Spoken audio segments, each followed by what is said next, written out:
Welcome to Burlap Teachers. Enjoy the video. You begin by choosing the exact conversation or post where context matters.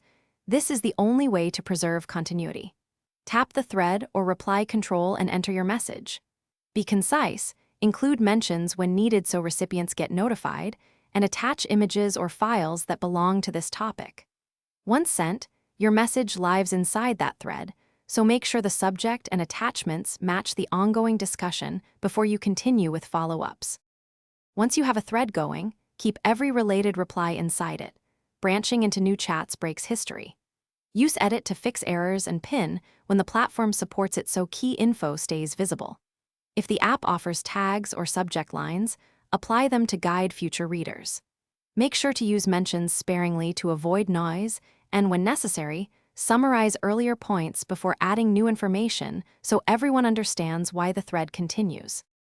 To finish cleanly, mark the thread resolved or post a final summary that signals closure. This helps teammates know not to restart the topic elsewhere. If messages go missing, first check hidden filters, archived views, and your access permissions. These are common culprits. If recovery is impossible, recreate the thread by copying the original context and attachments, then notify participants why you restarted. That way, continuity returns, and everyone can pick up exactly where you intended. Thanks for watching. Consider subscribing if this video helped you.